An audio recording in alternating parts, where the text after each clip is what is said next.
నవ్యాంధ్ర నవచరిత్రలో మరో చారిత్రక ఘట్టం నేడు ఆవిష్కృతం కానుంది. కొన్నాళ్ల క్రితమే సొంతగడ్డ నుంచే పరిపాలనకు నాంది పలకగా కీలకమైన చట్టాలను చేసే అసెంబ్లీ భవనాలను నేడు ముఖ్యమంత్రి చేతుల మీదుగా ప్రారంభించనున్నారు. ఉదయం 11:25 చంద్రబాబు ప్రారంభోత్సవ ప్రక్రియను ఘనంగా నిర్వహించనున్నారు.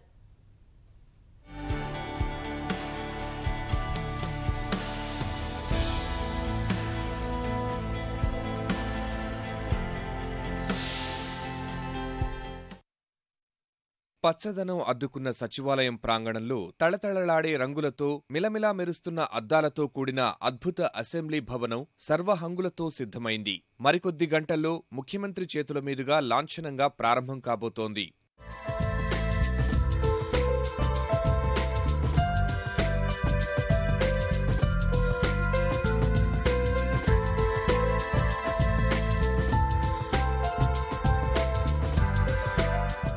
కాసేపట్లోనే అమరావతిలో మరో కీలక ఘట్టానికి ప్రారంభోత్సవం జరగనుంది.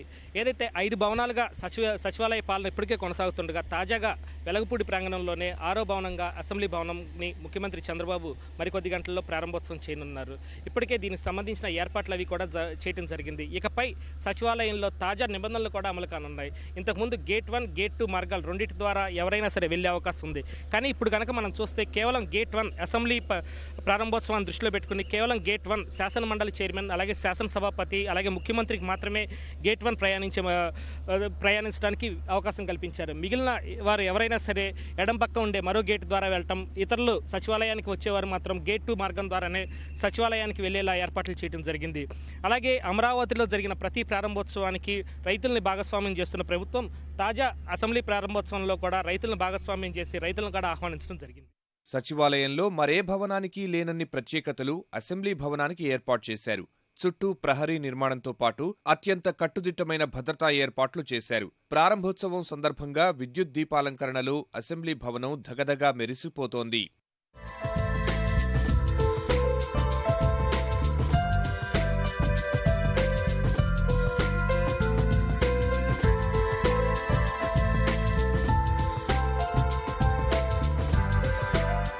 గేట్ 1 మార్గం ద్వారా లోనికి ప్రవేశించగానే మనకు కనిపించే భవనం అసెంబ్లీ భవనం. మనం కనుక చూస్తే ముందు పక్క ఆంధ్రప్రదేశ్ శాసనసభ అలాగే వెనుక పక్క శాసన మండలి 2 సభలు ఏకకాలంలో జరిగేలాగా ఈ భవనాన్ని నిర్మించారు. అలాగే సచివాలయంలో మిగిలిన భవనాలతో పోలిస్తే ఈ భవనానికి ఒక ప్రత్యేకత ఉంది. సచివాలయంలో ఏ భవనానికి కాంపౌండ్ వాల్ అనేది లేదు. కేవలం అసెంబ్లీ సమావేశాలను దృష్టిలో పెట్టుకుని దీనికంటూ ప్రత్యేకత ఉండాలని ఒకే ప్రాంగణం అయినా సరే ఈ శాసనసభ అలాగే శాసన మండలి భవనాన్ని ప్రత్యేకంగా గుర్తించి దీనికి చుట్టూతో కాంపౌండ్ వాల్ నిర్మించడం అనేది జరిగింది. శాసనసభ సమావేశ మందిరం పూర్తి స్థాయిలో సిద్ధమైంది. ఆధునిక సాంకేతిక పరిజ్ఞానంతో కూడిన ధ్వని వ్యవస్థ, సభ్యులకు సౌకర్యవంతంగా ఉండేలా సీట్లు ఏర్పాటు చేశారు. ముఖ్యమంత్రి లోపలికి వచ్చేందుకు వీలుగా ప్రత్యేక మార్గం ఏర్పాటు చేశారు.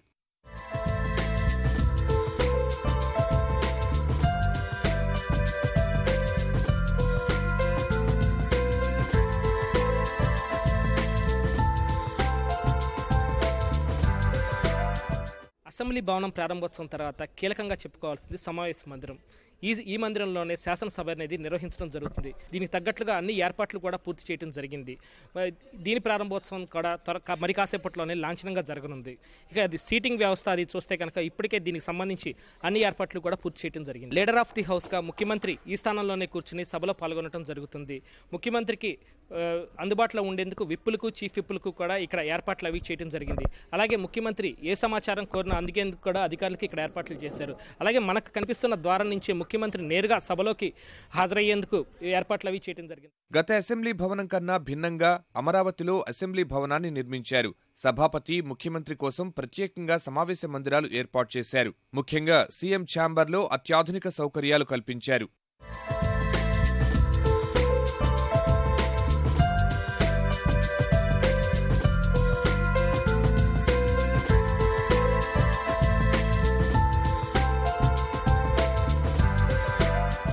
సభ నిర్వహించడానికి ముందు అలాగే సభ వాయిదా అనంతరం సభాపతి నేరుగా వచ్చి కూర్చునేందుకు ఏర్పాటు చేసిన ప్రత్యేక ఛాంబర్ ఇది.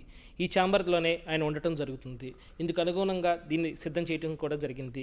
ఇందులోనే సభాపతికి అనుగుణంగా మరో యాంటీ ఛాంబర్ను కూడా ఏర్పాటు చేశారు. సచివాలయంలో ముఖ్యమంత్రి ఛాంబర్ ఎంత కీలకమో అసెంబ్లీలో కూడా అంతే కీలకం.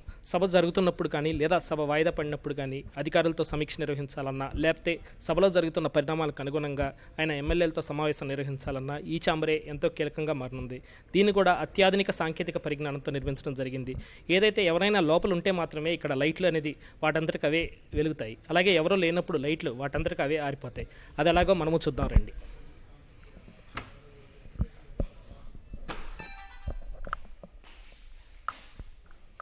శాసనసభతో పాటు శాసన మండలిలోనూ అన్ని ఏర్పాట్లు చేశారు. ఒకేసారి 90 మందికి పైగా హాజరయ్యేలా సౌకర్యాలు కల్పించారు. శాసనసభతో పాటు శాసన మండలి సమావేశాలను కూడా ఏకకాలంలో నిర్వహించేందుకు ఏర్పాటు చేసిన మరో సమావేశ మందిరం ఇది. ఈ ప్రాంగణంలోనే శాసన మండలి సమావేశాలు జరగనున్నాయి. ఏదైతే శాసనసభకు పచ్చ రంగుకు సంబంధించి ప్రాధాన్యత ఇచ్చారో అలాగే శాసన మండలికి సంబంధించి ఎర్ర రంగుకి ప్రాధాన్యం ఇవ్వడం జరిగింది. మొత్తం 91 మంది సభ్యులు ఇక్కడ కూర్చుని సభలో పాల్గొనేలాగా ఇక్కడ ఏర్పాట్లు అవి చేయడం జరిగింది. సచివాలయ ఆవరణలో దాదాపు 2 ఎకరాల స్థలంలో అసెంబ్లీ భవనాన్ని అన్ని హంగులతో నిర్మించారు. 3 వైపులా 4 వరుసల రహదారులు నిర్మించారు. విశాలమైన పార్కింగ్ స్థలం ఏర్పాటు చేశారు.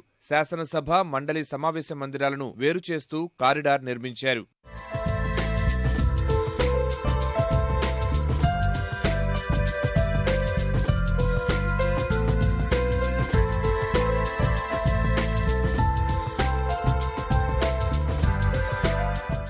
ఇది శాసనసభ అలాగే శాసన మండలికి సంబంధించి పూర్తిస్థాయి సమాచారం. కెమెరామెన్ కోటేశ్వరరావుతో విఎస్ఎన్ కృష్ణ, ఈటీవీ న్యూస్, అమరావతి.